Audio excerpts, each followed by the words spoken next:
with me, Muhammad Waleed Ajam. I hope all of you will be fine. Student, today we are going to discuss about electronics, chapter number 18. Electronics basically physics की वो branch है जो deal करती है flow of charges की या flow of electrons की, कहाँ पर, गैसेस में, वैक्यूम्स में या सेमीकंडक्टर डिवाइसेस में। तो यहाँ पर मैंने इसके लिए लिखा भी है branch of physics which deals with the movement of electrons through vacuum, gas and semiconductor devices. Student, इससे पहले जो हम डिस्कशन कर चुके हैं वो सारी की सारी बेस किस पर कर रही थी? कंडक्टर्स पर, या हम कहते थे इंसुलेटर्स। कंडक्टर्स या इंसुलेटर्स हमारे पास, या सेमीकंडक्टर। मेटल्स हम कहते हैं कि कंडक्टर्स ऑफ इलेक्ट्रिसिटी होते हैं। कंडक्टर्स बेसिकली हम कहते हैं कि हमारे पास जिनके फ्री इलेक्ट्रॉन्स मौजूद होते हैं,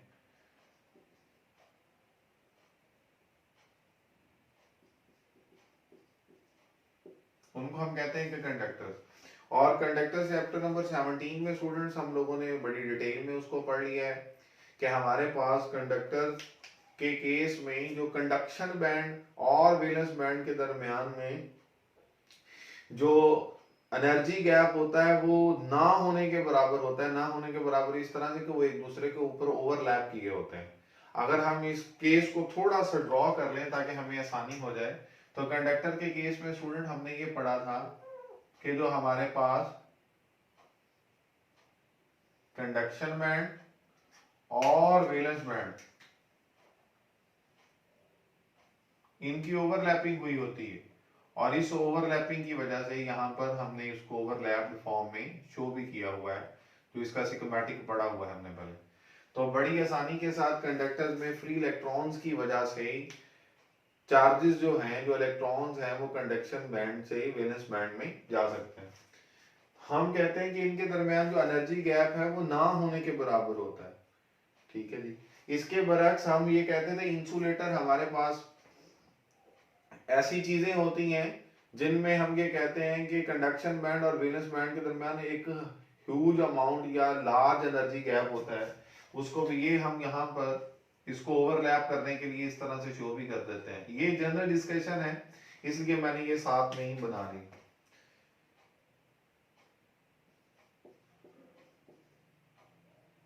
substances which cannot conduct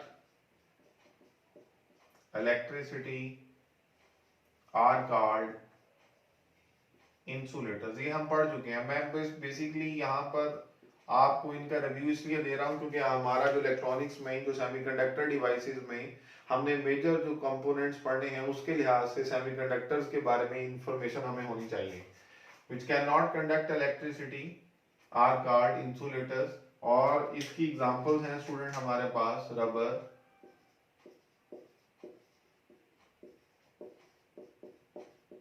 plastic etcetera. Student, अगर हम इस रिजल्ट में देखें तो इस केस में बेसिकली हमारे पास जो हम कहते हैं नो फ्री इलेक्ट्रॉन्स, हमारे पास कोई भी फ्री इलेक्ट्रॉन्स नहीं होते। या हम इस केस में ये कह सकते हैं कि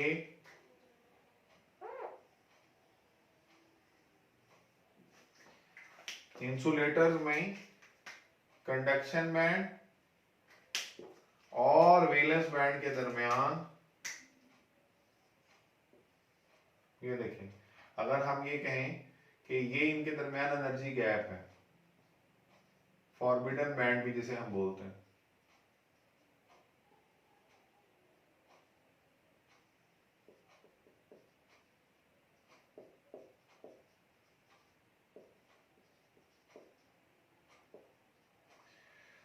और वैलेंस बैंड और कंडक्शन बैंड में हम देख सकते हैं कि बहुत ज्यादा एनर्जी गैप होने की वजह से जो इलेक्ट्रॉन हैं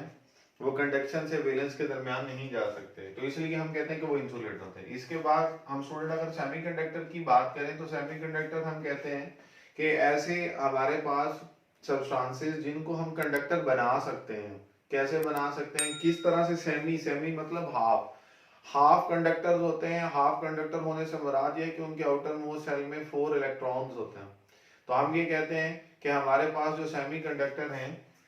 जिनकी एग्जांपल्स हैं हमारे पास सिलिकॉन या जर्मेनियम, ये फोर्थ ग्रुप के एलिमेंट्स हैं स्टूडेंट।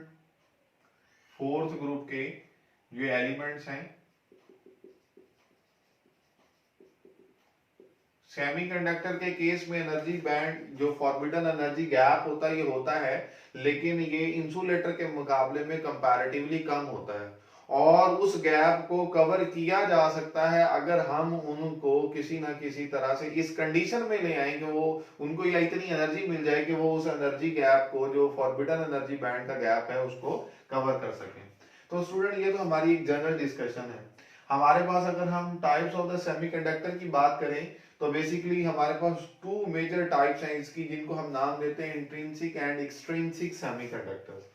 ये जो इंट्रिंसिक सेमीकंडक्टर्स हैं और सेकंड है एक्सट्रिंसिक। इंट्रिंसिक सेमीकंडक्टर को हम कहते हैं कि जो कोई भी सेमीकंडक्टर अपनी प्योर फॉर्म में होते हैं उनको हम क्या नाम देते हैं कि वो इंट्रिंसिक सेमीकंडक्टर है, जिसकी मिसाल मैंने आप लोगों को दी भी है, क्या क्या, सिलिकॉन या जर्मेनियम। अब इनके चूंकि आउटर मोस्ट शेल में कितने इलेक्ट्रॉन्स होते हैं, 4 इलेक्ट्रॉन्स होते हैं। और अगर हम कभी भी किसी भी क्रिस्टल को देखें सिलिकॉन की या जर्मेनियम की, तो हर सिलिकॉन ने एक जो सिलिकॉन है उसके जो 4 इलेक्ट्रॉन्स हैं उसने बाकी सिलिकॉन्स के साथ शेयरिंग करके कोवेलेंट बॉन्ड बनाया होता है। जबकि अगर हम ये बात करें कि उस इंट्रिंसिक सेमीकंडक्टर के अंदर अगर हम कोई इंप्योरिटी एटम ऐड कर दें तो वो इंट्रिंसिक नहीं रहता, बल्कि चूंकि उस इंप्योरिटी बाहर वाले एक्सटर्नल एटम्स की इन्वॉल्वमेंट हो जाती है तो हम कहते हैं कि वो एक्सट्रिंसिक सेमीकंडक्टर बन जाता है। हम कहते हैं एक्सट्रिंसिक सेमीकंडक्टर वो होते हैं जो अपनी प्योर फॉर्म में नहीं होते और वो इम्प्योर होते हैं। और वो इम्प्योर क्यों होते हैं? Because of impurity atoms. वो इम्प्योरिटी एटम्स की वजह से, और हमने एक प्रोसेस 17 चैप्टर में पढ़ा भी हुआ है कि डोपिंग एक ऐसा प्रोसेस था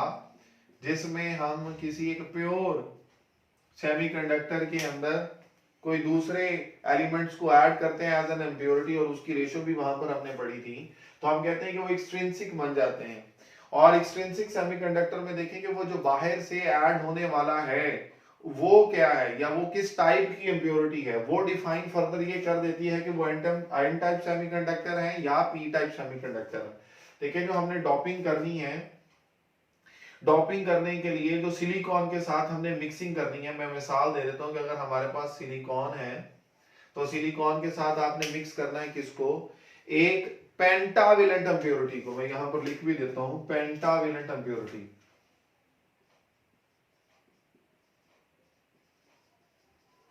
पेंटावेलेंट इम्प्योरिटी को जब हम ऐड करेंगे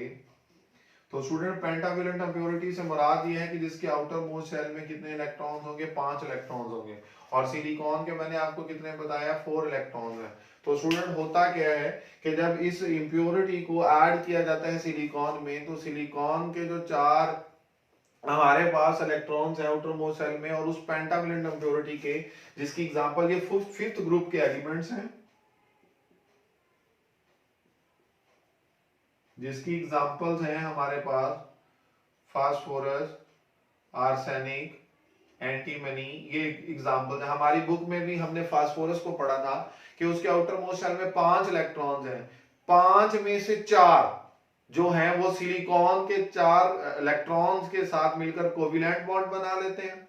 और एक इलेक्ट्रॉन हम ये कहते हैं कि वो एक्स्ट्रा हमारे पास जो फास्फोरस के पास होता है, जो कि पेंटावेलेंट इम्प्योरिटी एटम थे, उसके पास एक इलेक्ट्रॉन ज्यादा होता है। उस एक इलेक्ट्रॉन के स्टूडेंट ज्यादा होने की वजह से हम ये कहते हैं कि वो अपना एक इलेक्ट्रॉन रिलीज कर देता है, वो फ्री हो जाता है, और वो फ्री इलेक्ट्रॉन मूव करते हुए बाकी इलेक्ट्रॉन्स के साथ टकराता है और उन्हें नॉकआउट करता है। और जब उन्हें नॉकआउट करता है तो उस पोजीशन से इलेक्ट्रॉन मूव हो जाता है और ये उसकी जगह जाके ले लेता है। रिजल्ट क्या होता है कि वहां पर उस जिस जहां से ये मूव करके गया है वहां एक डेफिशिएंसी ऑफ द इलेक्ट्रॉन्स हो जाती है, और उस डेफिशिएंसी ऑफ इलेक्ट्रॉन को हम कहते हैं कि उसको कवर करने के लिए कोई एक और सिलिकॉन से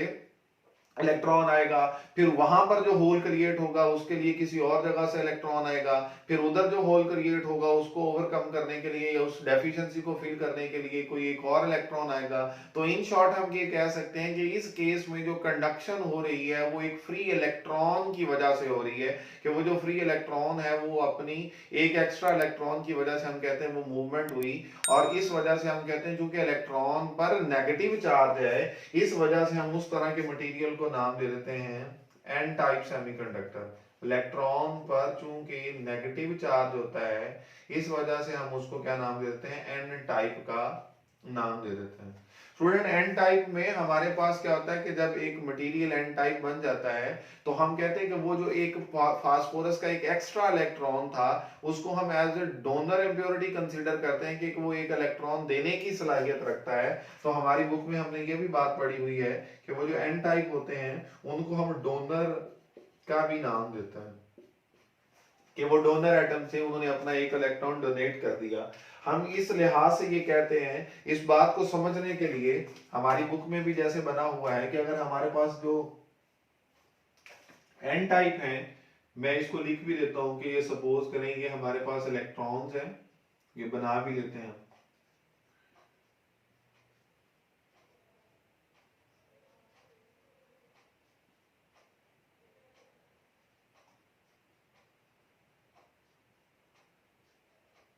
इन इलेक्ट्रॉन्स को मैं, ये बेसिकली इनकी डायरेक्शन ऑफ मोशन है जो कि रैंडम मोशन है, उसको रिप्रेजेंट किया गया है।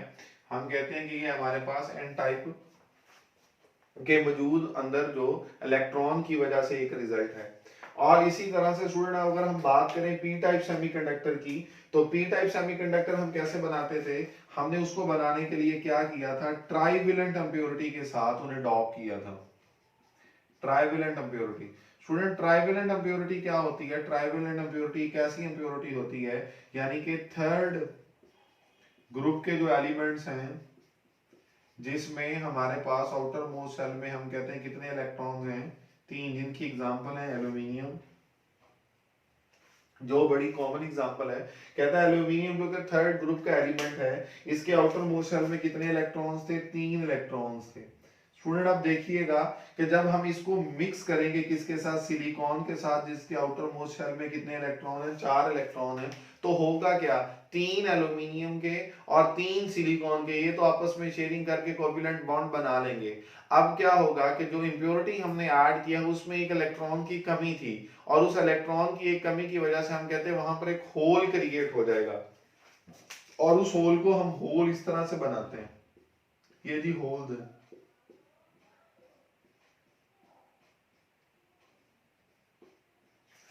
अब देखिएगा वो जो एक होल होता है स्टूडेंट, उस एक होल पर अगर हम देखें तो वो तो डेफिशिएंसी ऑफ द इलेक्ट्रॉन है, जिसकी वजह से हम कहते हैं कि जो सिलिकॉन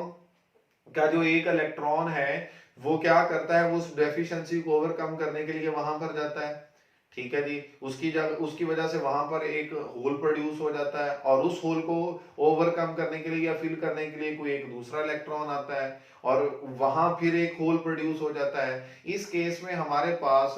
होल को जो हम कहते हैं फिल करने के लिए इलेक्ट्रॉन्स की मूवमेंट होती है, जिस वजह से हम कहते हैं कि इसमें कंडक्शन स्टार्ट हो जाती है। और उस केस में चूंकि होल जो है वो एक पॉजिटिव चार्ज है, जैसे हमने यहाँ पर कहा था कि जो इलेक्ट्रॉन है वो एक नेगेटिव है, इसी तरह से इस केस में जो हमारे पास जो होल होंगे उस पर या डेफिशिएंसी ऑफ द इलेक्ट्रॉन की वजह से हम कह सकते हैं कि उस पर पॉजिटिव चार्ज है, इसलिए इस चार्ज की वजह से हम उसे क्या नाम दे देते हैं, हम इसको नाम दे देते हैं पी टाइप, और ये फिर क्या बन जाता है, एन टाइप। तो इन शॉर्ट हमने पढ़ा क्या या सीखा क्या, जो हमने बड़ी बेसिकली जो हमारी मेन डिस्कशन है चैप्टर नंबर 18 की इलेक्ट्रॉनिक्स की, उसमें ये कि कभी भी किसी सेमीकंडक्टर को अगर पेंटावेलेंट इंप्योरिटी से डॉप करेंगे तो वो एन टाइप बन जाएगा, और अगर हम उसे ट्राइवेलेंट इंप्योरिटी से डॉप करेंगे तो वो पी टाइप बन जाएगा। स्टूडेंट इसी रिजल्ट के लिहाज से मैंने यहाँ पर लिखा भी हुआ है कि जो चैप्टर नंबर 18 का हमारा स्टार्ट है वो review of the PN junction से, उससे पहले मैंने आपको ये सारी इसलिए स्टोरी बता दी है ताकि आपको वो बेसिक नॉलेज इंफॉर्मेशन मिल जाए जिसके जरिए से हमने पीएन जंक्शन को डिस्कस करना है। Review of the PN junction में स्टूडेंट देखें, हम कहते हैं आपकी बुक पर लिखा भी हुआ है, व्हेन अ क्रिस्टल ऑफ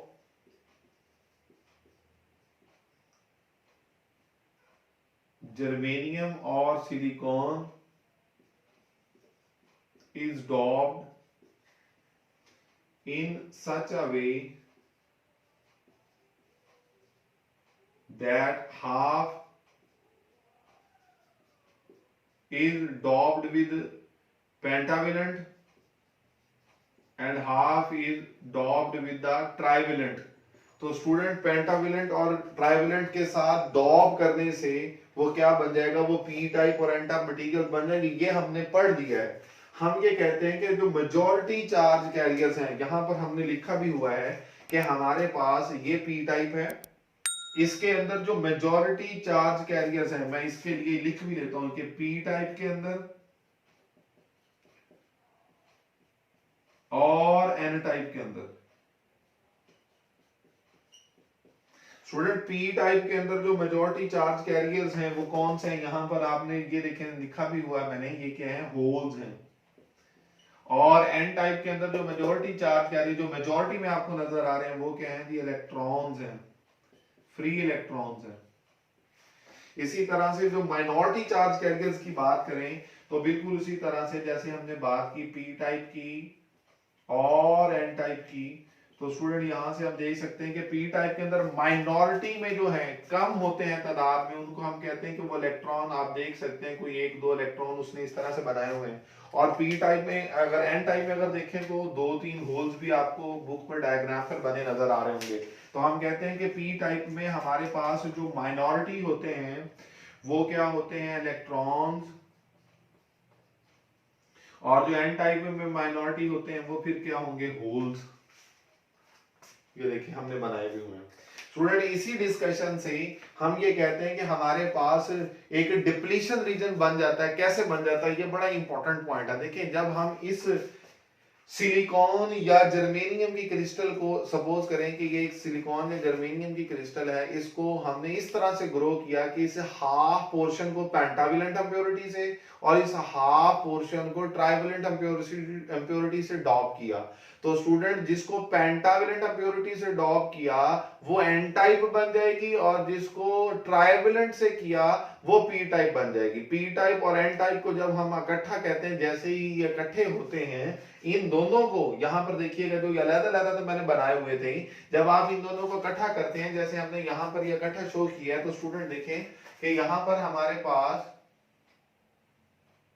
ये जो इलेक्ट्रॉन्स हैं,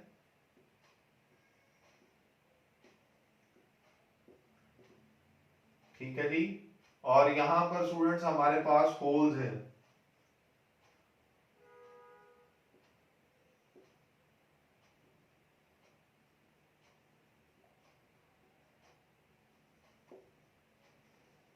इधर देखिएगा ये हमारे पास होल्स हैं,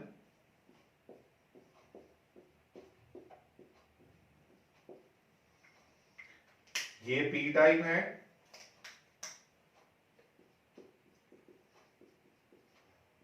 और स्टूडेंट ये हमारे पास क्या है, एन टाइप है। तो होता क्या है, हमारे पास जैसे ही हम इनको इकट्ठे करते हैं तो रिजल्ट क्या होता है कि जो एन टाइप से जो इलेक्ट्रॉन्स हैं वो डिफ्यूज होते हैं किसकी तरफ, पी टाइप की तरफ। और जैसे ही इलेक्ट्रॉन एन से पी की तरफ जाते हैं तो हम कहते हैं कि यहां पर हमारे पास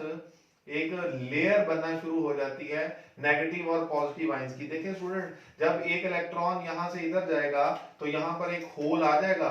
एक इलेक्ट्रॉन इधर चला गया, एक होल इधर आ गया, इलेक्ट्रॉन के इधर जाने से होल कवर हो गया और यहां से जो इलेक्ट्रॉन गया है उसकी जगह पर होल आ गया। तो इन शॉर्ट हम कहते हैं कि यहां पर होल्स बनने शुरू हो जाएंगे और यहां पर इलेक्ट्रॉन्स बनने शुरू हो जाएंगे, क्योंकि इलेक्ट्रॉन्स इधर डिफ्यूज होते जा रहे हैं। स्टूडेंट रिजल्ट क्या होगा, उसका रिजल्ट ये होगा कि हमारे पास इस साइड पर नेगेटिव आयंस बन जाएंगे और इस साइड पर हमारे पास पॉजिटिव आयंस बन जाएंगे। जैसे जैसे ये डिफ्यूजन होती जाएगी यहाँ पर नंबर ऑफ नेगेटिव आयंस और इस साइड पर पॉजिटिव आयंस की तादाद बढ़ती जाएगी। स्टूडेंट इस रीजन को, जी यहाँ पर जो बना है, इस रीजन को हम डिप्लीशन रीजन का नाम देते हैं। इसी के बारे में मैंने यहां पर लिखा भी हुआ है, फॉर्मेशन ऑफ द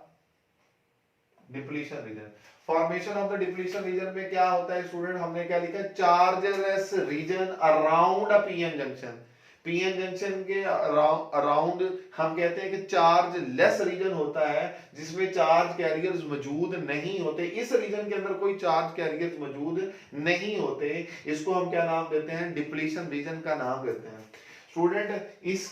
ये बनता कैसे है, फॉर्म हम कहते हैं ये किस वजह से बना था, formed because of the diffusion of electrons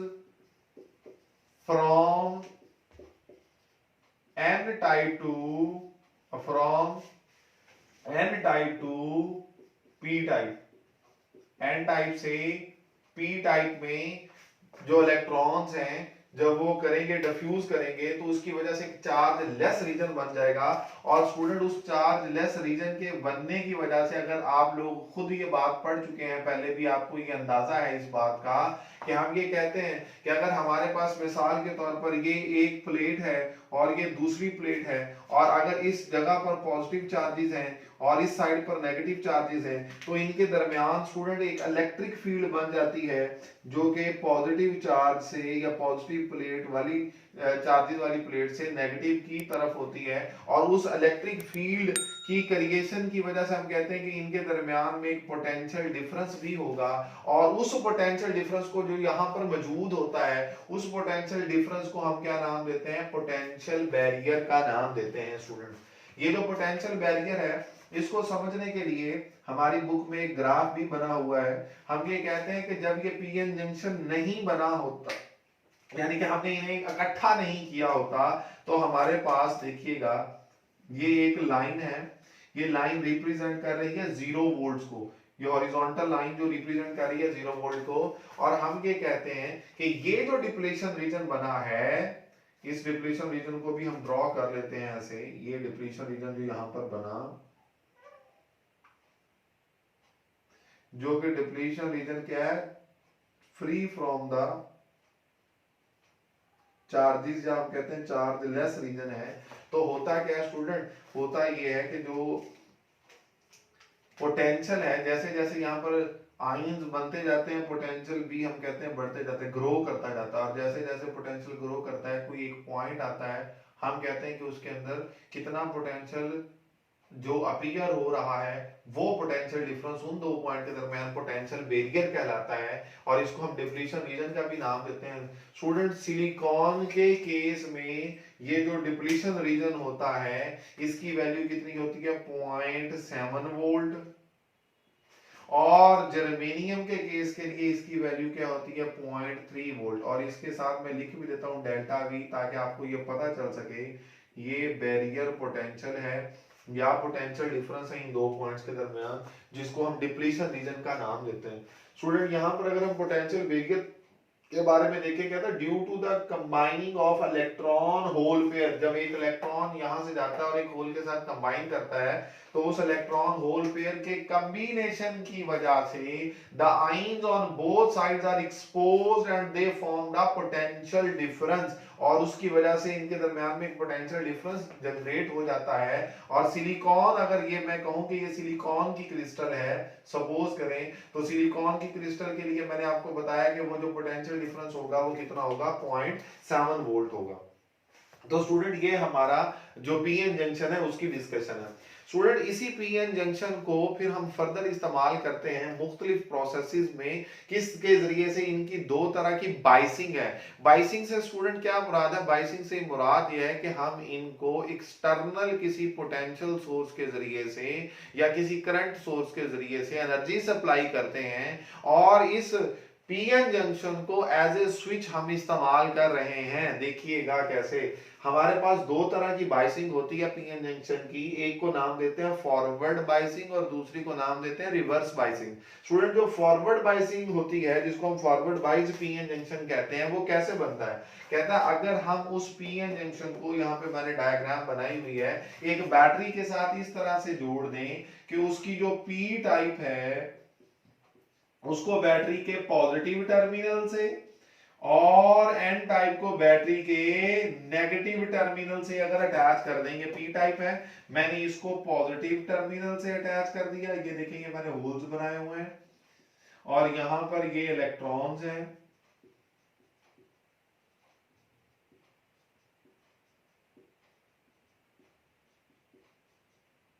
majority charge carriers N type में इलेक्ट्रॉन। हम ये कहते हैं स्टूडेंट कि यहाँ पर इस पीएन जंक्शन में, यहाँ ये मैं बना भी देता हूँ, जो ऊपर हम पढ़ भी आए हैं कि ये हमारे पास क्या है, डिप्लीशन रीजन है।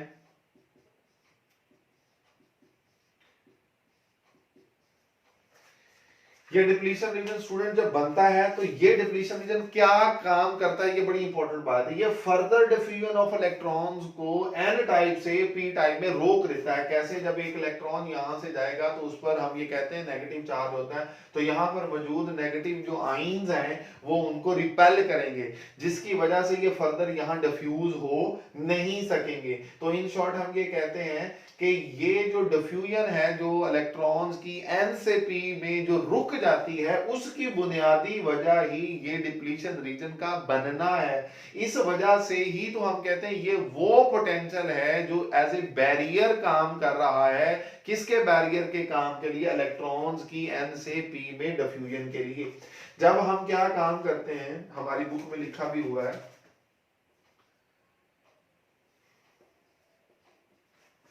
when external potential is applied across a p-n junction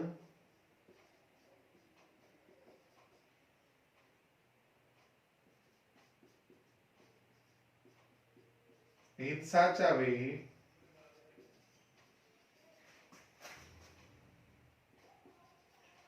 that p type is connected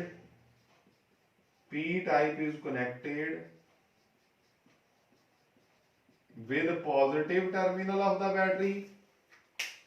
and n type is connected with negative terminal of the battery। तो स्टूडेंट हमारे पास हम ये कहते हैं कि फिर वो जो पीएन जंक्शन है वो एज ए फॉरवर्ड बाइस काम करेगा। उससे क्या होगा स्टूडेंट? देखें, अगर हम ये कहें कि हमारे पास ये जो बैटरी है, इसका जो पोटेंशियल होगा उस और इस बैरियर का भी एक पोटेंशियल है। जब इस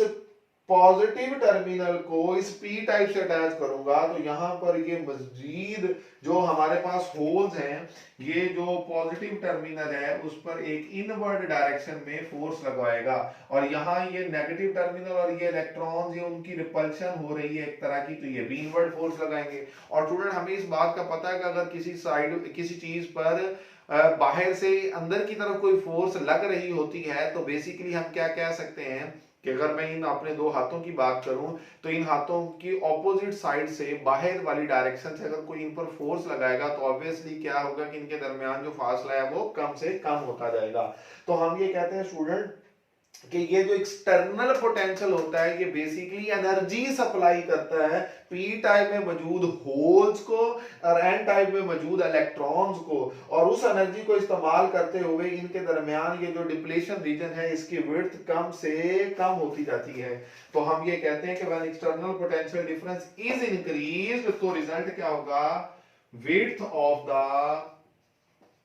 डिप्लीशन रीजन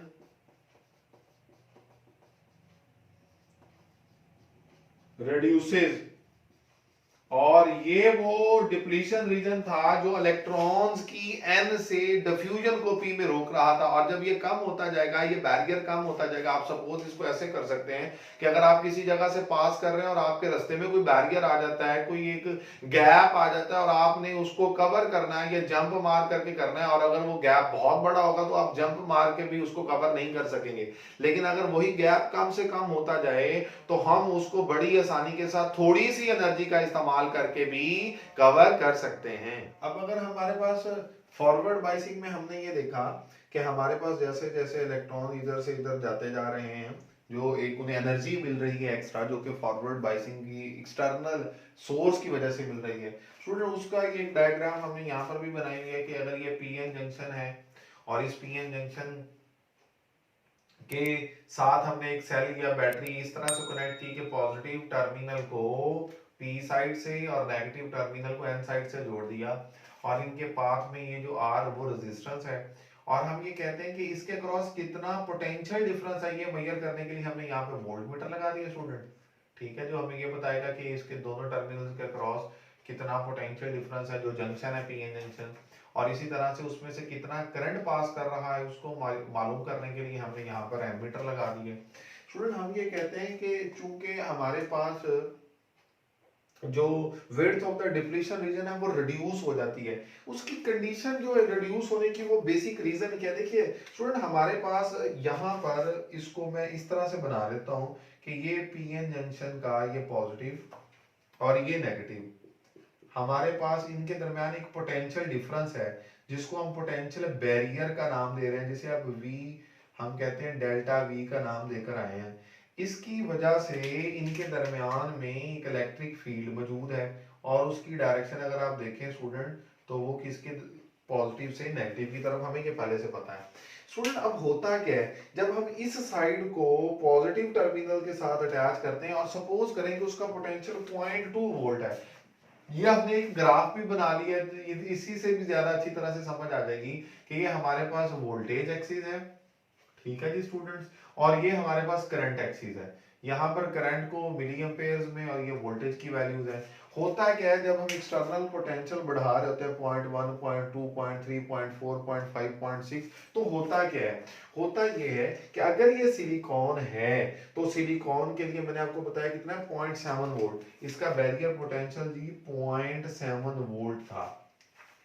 अब अगर मैं इसके साथ यहाँ पर ये पॉजिटिव टर्मिनल ये नेगेटिव टर्मिनल ये बैटरी में सपोज करूं कि ये पोटेंशियल डिफरेंस जो यहाँ से हम अप्लाई कर रहे हैं वो 0.2 वोल्ट है, तो स्टूडेंट खुद देखें कि इसका पॉजिटिव और नेगेटिव अगर हम देखें तो यहां से इसको इस तरह से समझिएगा कि ये बैटरी का अगर पॉजिटिव टर्मिनल है और ये बैटरी का अगर नेगेटिव टर्मिनल है, तो बैटरी ने इन टर्मिनल्स के साथ जो पीएन जंक्शन के पी साइड और एन साइड के साथ कनेक्ट है, तो इनके दरमियान भी तो एक इलेक्ट्रिक फील्ड होगी ना स्टूडेंट। ये आप देख सकते हैं कि इस केस में जो दोनों इलेक्ट्रिक फील्ड्स की डायरेक्शन है वो एक दूसरे के ऑपोजिट हैं। इस ऑपोजिट की वजह से इन दोनों के जो पोटेंशियल डिफरेंस होंगे, कि ये जो एक्सटर्नल पोटेंशियल डिफरेंस है जो मैंने यहाँ पर लिख भी दिया, बल्कि मैं उसको लिखता हूँ V external, external potential difference जो है ये अगर 0.2 वोल्ट है और ये 0.7 वोल्ट है, तो जो नेट पोटेंशियल का डिफरेंस आएगा यहाँ पर हम लिख भी लेते हैं नेट पोटेंशियल डिफरेंस, वो किसके इक्वल आएगा 0.7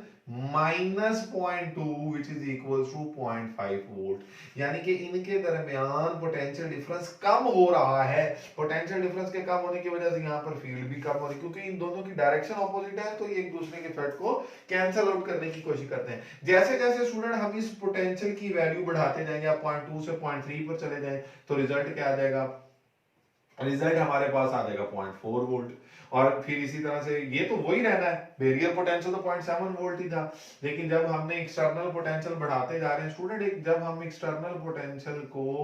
आप देख रहे हैं 0.2 से 0.3 किया 0.4 किया, तो नेट पोटेंशियल डिफरेंस उनके दरमियान कम से कम होता जा रहा है। और एक टाइम आएगा स्टूडेंट जब हम ये कहेंगे कि जब ये 0.7 वोल्ट ही हो जाएगा, तो पोटेंशियल डिफरेंस जो डिप्लीशन रीजन का था, जो बैरियर पोटेंशियल था, जो इलेक्ट्रॉन्स की डिफ्यूजन को रोकता था, वो जीरो हो जाएगा। और स्टूडेंट जैसे ही आप देखते हैं कि वो जीरो होगा, तो उससे पहले देखिए 0.7 से पहले जब हमारा एक्सटर्नल जो पोटेंशियल था वो 0.7 से पहले पहले देखें, तो हम किसी भी जगह पर देखें तो करंट की बड़ी एक स्मॉल अमाउंट इसमें से गुजर रही थी, लेकिन जैसे ही वो 0.7 हुआ तो उस वक्त देखिए इसमें से गुजरने वाला करंट इस पॉइंट पर देखूं और 0.8 पर अगर देखूं और 0.9 पर अगर हम देखें, तो आप देख रहे हैं कि पोटेंशियल जो हम चेंज कर रहे हैं और उसके करस्पॉन्डिंग जो करंट में चेंज आ रहा है वो बहुत ज्यादा है। यानी कि जब डायोड आपका फॉरवर्ड बाइस हो जाता है, जब पीएन जंक्शन फॉरवर्ड बाइस हो जाता है, तो वो एक एज ए स्विच काम करता है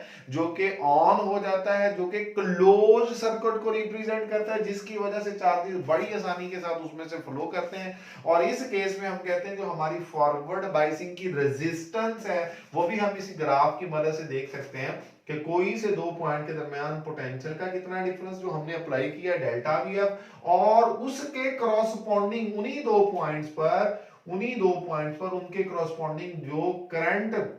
की वैल्यू आई जो इसे एम मीटर ने हमें बताई, इन दोनों की रेशियो जो कि ओम्स लॉ के मुताबिक हम पढ़ कर आए हुए are equal to V over I, तो फॉरवर्ड रेजिस्टेंस जो होगी वो पोटेंशियल डिफरेंस जो हम एक्सटर्नल अप्लाई कर रहे हैं और उसकी वजह से इस जंक्शन में से गुजरने वाला फॉरवर्ड करंट, इनकी रेशियो होगी। और स्टूडेंट हम ये कहते हैं ये फ्यू ओम्स की हम कह सकते हैं कि ये रेजिस्टेंस होती है, और ये स्मॉल रेजिस्टेंस की वजह से यहां से गुजरने वाला जैसे जैसे हम एक्सटर्नल पोटेंशियल बढ़ाते जाएंगे हमारा क्या होता जाएगा, फॉरवर्ड करंट वहां से जो गुजरेगा वो बढ़ता चला जाएगा। तो ये स्टूडेंट इसका मेन थीम है जो मैंने आपको यहाँ इस एग्जांपल के जरिए से बताया। स्टूडेंट अब हम इसके साथ ही रिवर्स बाइसिंग को देखते हैं। रिवर्स बाइसिंग में जो काम है यही हमारी अरेंजमेंट है, लेकिन उससे थोड़ा स्टूडेंट अगर हम रिवर्स बाइसिंग को देखें तो इस कॉन्सेप्ट में वो ये कहता है कि एन टाइप में जो फ्री इलेक्ट्रॉन्स मौजूद हैं, जो मेजॉरिटी चार्ज कैरियर्स, और पी टाइप में जो होल्स मौजूद हैं, जब ये डिफ्यूजन होने की वजह से ये पोटेंशियल बैरियर जो बन चुका है, जो सिलिकॉन के केस के लिए हमने पढ़ा 0.7 वोल्ट था,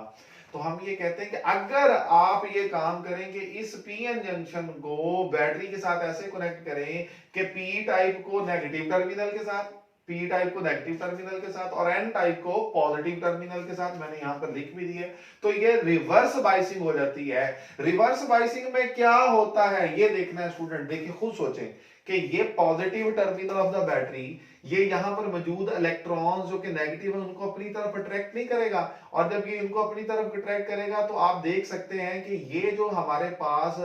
डिप्लीशन रीजन है इसकी विड्थ बढ़ना नहीं शुरू हो जाएगी। ये इलेक्ट्रॉन्स हैं, ये पी टाइप में मौजूद होल्स को हम कहते हैं कि इलेक्ट्रॉन्स अगर इधर जाएंगे तो होल्स को ओवरकम करते हुए हम कहते हैं कि ये रिजल्ट ये है कि इनके दरमियान जो width of the depletion region है वो बढ़ती जा रही है। और अगर आप खुद सोचें कि बैरियर जो बढ़ता जा रहा है, तो जैसे मैंने वो जंप वाली एग्जांपल दी थी कि बैरियर जितना कम होगा आपको उसको जंप करके कवर करना आसान होगा, जितना बढ़ता जाएगा जंप करके वहां से गुजरना मुश्किल होता जाएगा, रेजिस्टेंस चार्जेस के लिए बढ़ती जा रही है। तो स्टूडेंट मैंने यहाँ पे पॉइंट लिख दिए हैं कि width of the depletion region increases कब, जब रिवर्स बाइसिंग में पोटेंशियल बैरियर, इनके दरमियान में जो पोटेंशियल बैरियर होता है वो भी इंक्रीज करता जाता है, जंक्शन की जो रेजिस्टेंस होती है वो भी इंक्रीज करती जाती है, क्योंकि रेजिस्टेंस इंक्रीज करेगी तो करंट जो गुजरेगा वो बहुत स्मॉल होगा। तो रिवर्स बाइसिंग में हम कहते हैं कि डायोड या PN junction as an open switch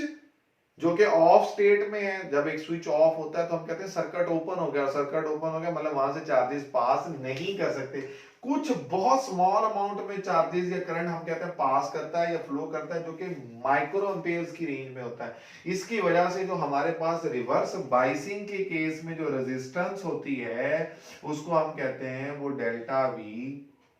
over delta आई, और फॉरवर्ड बाइसिंग के लिए जैसे हमने एफ लिखा था, रिवर्स बाइसिंग के लिए यहां पर हम आर लिख देते हैं। ये इस बात की इंडिकेशन है कि इस केस में जो रेजिस्टेंस होगी वो मेगा ओम मेगा ओम वो इतनी ज्यादा होगी कि करंट उसमें से फ्लो नहीं कर सकता। अब स्टूडेंट इस केस को देखें कि इस केस में हमारे पास हमने बिल्कुल उसी अरेंजमेंट को एन पी सिर्फ किया क्या है कि बैटरी का पॉजिटिव टर्मिनल एन के साथ और नेगेटिव पी के साथ अटैच किया, और हमारे पास जैसे जैसे हम रिवर्स बाइसिंग के केस में पोटेंशियल जो हम एक्सटर्नल अप्लाई कर रहे हैं उसकी वैल्यू बढ़ाते जाते हैं। यहां पर ये करंट है, ये करंट है जी जो कि माइक्रो एम्पेयर्स में है, ठीक है जी, और ये रिवर्स करंट है, और ये वोल्टेज है कि जो कि रिवर्स वोल्टेज है। स्टूडेंट देखें जैसे ही हम रिवर्स वोल्टेज बढ़ाते हैं तो होगा क्या, उस केस में क्या था, उस केस में जो 0.7 में से जो एक्सटर्नल पोटेंशियल हमने सप्लाई किया था वो माइनस हो रहा था, यहां पे वो प्लस होगा। कैसे होगा देख लेते हैं। अगर हम ये वही पॉइंट देख लें कि ये पॉजिटिव टर्मिनल, ये नेगेटिव टर्मिनल जो पी एन जंक्शन के लिहाज से था, और इनके दरमियान में जो पोटेंशियल बैरियर था उस पोटेंशियल बैरियर की वजह से इनके दरमियान में जो इलेक्ट्रिक फील्ड है उसकी ये डायरेक्शन है स्टूडेंट, वही केस है। लेकिन इसमें जब हम एक्सटर्नल जो बैटरी अप्लाई हमने की जिसके दो टर्मिनल्स जो पोटेंशियल हमने सप्लाई किया उसका ये जो एन साइड है इसको हमने किसके साथ अटैच किया, इसको हमने P के साथ, N को N, ये रिजल्ट देखिएगा हमारे पास जब ये टर्मिनल हमारे पास वो पॉजिटिव था, अब हमने इसको नेगेटिव कर दिया और इसे पॉजिटिव कर दिया। तो स्टूडेंट इस केस में जो पोटेंशियल डिफरेंस होगा जो हम एक्सटर्नल अप्लाई कर रहे हैं उसकी वजह से भी जो इलेक्ट्रिक फील्ड होगी और ये भी जो इलेक्ट्रिक फील्ड है, इन दोनों की डायरेक्शन क्या है, सेम है। और सेम डायरेक्शन की वजह से अगर सपोज सिलिकॉन का बैरियर पोटेंशियल 0.7 था, सेम डायरेक्शन की वजह से जो भी एक्सटर्नल पोटेंशियल हम अप्लाई करेंगे उसकी वैल्यू के बढ़ने की वजह से जो बैरियर पोटेंशियल होगा वो बढ़ना शुरू हो जाएगा। और हम कहते हैं कि इस केस में जैसे ही रिवर्स वोल्टेज बढ़ाना शुरू करते हैं, हम कहते हैं कि करंट फौरी अपनी सैचुरेशन वैल्यू को पहुंच जाता है। हम रिवर्स वोल्टेज बढ़ाते जाते हैं, करंट के फ्लो के चांसेस हम कहते हैं कम से कम होते जाते हैं, होते जाते हैं, होते जाते हैं। एक टाइम आता है स्टूडेंट्स, जिस टाइम पर हम कहते हैं कि हमने रिवर्स वोल्टेज इतना ज्यादा बढ़ा दिया है कि जो हमारे पास उस रिवर्स वोल्टेज के बढ़, क्योंकि हमने ये कहा था कि एक तरह की एक्सटर्नल एनर्जी है, देखें पॉइंट, हम जो कहते हैं ना एक्सटर्नल पोटेंशियल जो कि वोल्ट होता है। सपोज मैं ये कहता हूं कि मैं 0.2 वोल्ट सप्लाई कर रहा हूं, तो 0.2 वोल्ट का मतलब वोल्ट का यूनिट हमने पढ़ा था ना क्या होता है, जूल पर कूलम। तो स्टूडेंट यानी कि चार्जेस इतनी अमाउंट की एक एनर्जी या वर्क करते हैं किस पर, एक चार्ज हम कहते हैं जो कि जिसकी वैल्यू हमें गिवन है कि ये पर कूलम चार्ज। तो इतनी एनर्जी जब चार्जेस को मिलती है तो कहता है यहाँ पर जो माइनॉरिटी कैरियर्स होते हैं, पी टाइप में हमने पढ़ा था माइनॉरिटी कैरियर्स क्या है, इलेक्ट्रॉन्स है, ठीक है ना जी। और एन टाइप में हमने क्या पढ़ा था कि जो मेजॉरिटी माइनॉरिटी कैरियर्स हैं वो होल्स हैं। और हमारे पास होता क्या है, रिजल्ट ये होता है कि उन रिवर्स वोल्टेज जैसे जैसे हम बढ़ाते जाते हैं, इन माइनॉरिटी कैरियर्स की काइनेटिक एनर्जी भी बढ़ना शुरू हो जाती है। और इनकी काइनेटिक एनर्जी बढ़ती जाती है और बढ़ती जाती है, और वो एनर्जी जिससे ये इस डिप्लीशन रीजन को क्रॉस कर रहे होते हैं वो इतनी ज्यादा हो जाती है उस रिवर्स वोल्टेज पर कि हमारे पास वो मौजूद वहां पे इलेक्ट्रॉन्स का जो हम कहते हैं कोविलेंट बॉन्डिंग होती है उसको ब्रेक कर देती है। और जैसे ही स्टूडेंट एक कोविलेंट बॉन्डिंग ब्रेक होगी तो इलेक्ट्रॉन और होल का एक पेयर प्रोड्यूस हो जाएगा। वो एक इलेक्ट्रॉन, दो, दो, चार, चार, आठ, और इस तरह से वो प्रोसेस बढ़ना शुरू हो जाता है। और हम कहते हैं कि उस रिवर्स वोल्टेज पर जो करंट होता है उस पीएन जंक्शन में वो बहुत ज्यादा बढ़ जाता है, और उस वोल्टेज को फिर हम स्टूडेंट क्या नाम देते हैं, ब्रेक डाउन वोल्टेज का नाम देते हैं। ये वो वोल्टेज होती है जिस पर जो हमारे पास बैरियर होता है वो ब्रेक कर जाता है और इलेक्ट्रॉन्स बड़ी या चार्जेस बड़ी तेजी के साथ वहां से फ्लो करते हैं। चूंकि जंक्शन ही टूट गया, ब्रेक कर गया, तो अब हम कहते हैं कि वो बहुत ज्यादा चार्जेस उसमें से पास करते हैं। तो स्टूडेंट ये बहुत एक लेंथी टॉपिक था, इसमें बेसिकली ये थ्योरेटिकल पोर्शन है। ये जितनी ज़्यादा आप इसकी अंडरस्टैंडिंग डेवलप करेंगे, जितना ज़्यादा इसे पढ़ेंगे उतना आसान होगा आपको इसको सीखना। आई होप कि मैंने अपनी तरफ से मैक्सिमम जो इन्फॉर्मेशन आपको प्रोवाइड करने की कोशिश की है। बाकी इसको मज़ीद आप देखिएगा। Please don't forget to like and subscribe our channel. अल्लाह हाफिज़।